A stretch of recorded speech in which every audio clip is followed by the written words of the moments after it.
but is often begun with a modern work. Modern work is usually described as being atonal, polyphonic, and contrapuntal. Studies in sound. This simply means that it's every man for himself, and if you even hear a pleasant sound, it means that somebody goofed. Modern works are usually quite lengthy, but the selection that we're about to present lends itself quite well to our aim for brevity because its composer has been able to achieve complete monotony in just a few short measures. We present to you now a modern work titled simply, Modern Music for Flute, Clarinet, Trumpet, Saxophone, Trombone, Euphonium, Tuba, Triangle, Cymbal, Snare Drum, and a hot water bottle.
The next spot on our program would be an ideal place for a jazz number.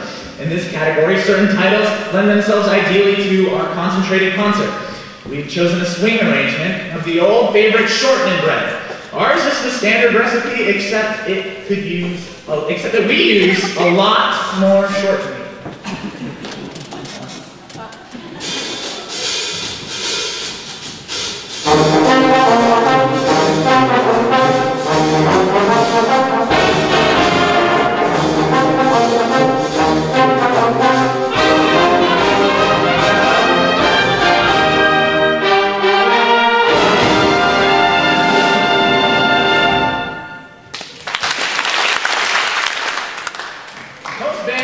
Include a novelty number, and our concert digest follows this tradition. The novelty depends, of course, upon humor for its audience appeal. Now, there are numerous types of novelties from which to choose. There is, for example, the type of which that calls for a narrator reading a script, which is intersped with appropriate musical cues by the band. This type of number is obviously too much time-consuming for an abbreviated program such as ours. There is another type of novelty, though, which depends on the use of funny sounds to create a humorous effect. Sometimes these funny sounds are produced by the instruments themselves, like this.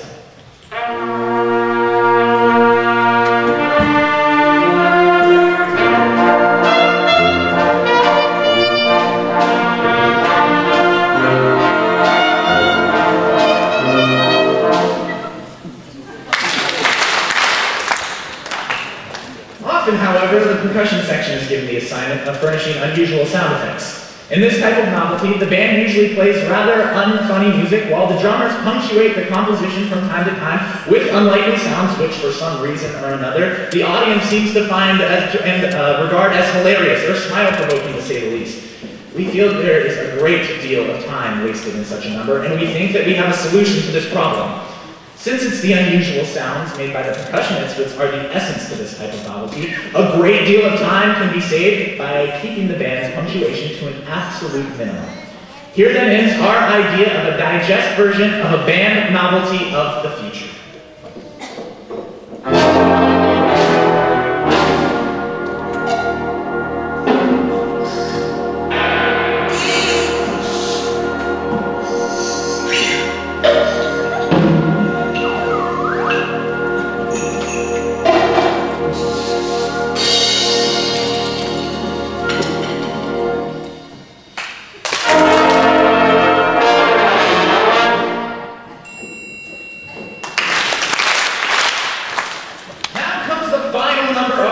Digest. Although it is a type of composition which traditionally should be placed earlier in the program, we have saved it for last for a very special reason. We would like to demonstrate how this trend of musical condensation might affect the band arrangers. Many of the old standard numbers, or war horses as they're called by musicians, will have to be rewritten to conform to the demand of brevity. Some arrangers will be able to cope with this problem, Some will fail. We would like to play for you the results of the efforts of one arranger who just couldn't quite make the grade. This particular writer was very capably managed to condense the old standards. In fact, as you'll hear, he was even able to combine a number of compositions into one overture. He failed, alas, because of one fatal shortcoming. You see, he could not force himself to shorten the old, traditional, classical endings. We think that you'll understand what we mean as we conclude our concert digest with the War Horse Overture.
According to our time schedule, we see that as a result of careful and efficient planning, we have exactly 9 seconds to spare. We will share this time with you by allowing 1/2 seconds for additional applause, following which the band will consume the remaining 4 1/2 seconds by playing an encore.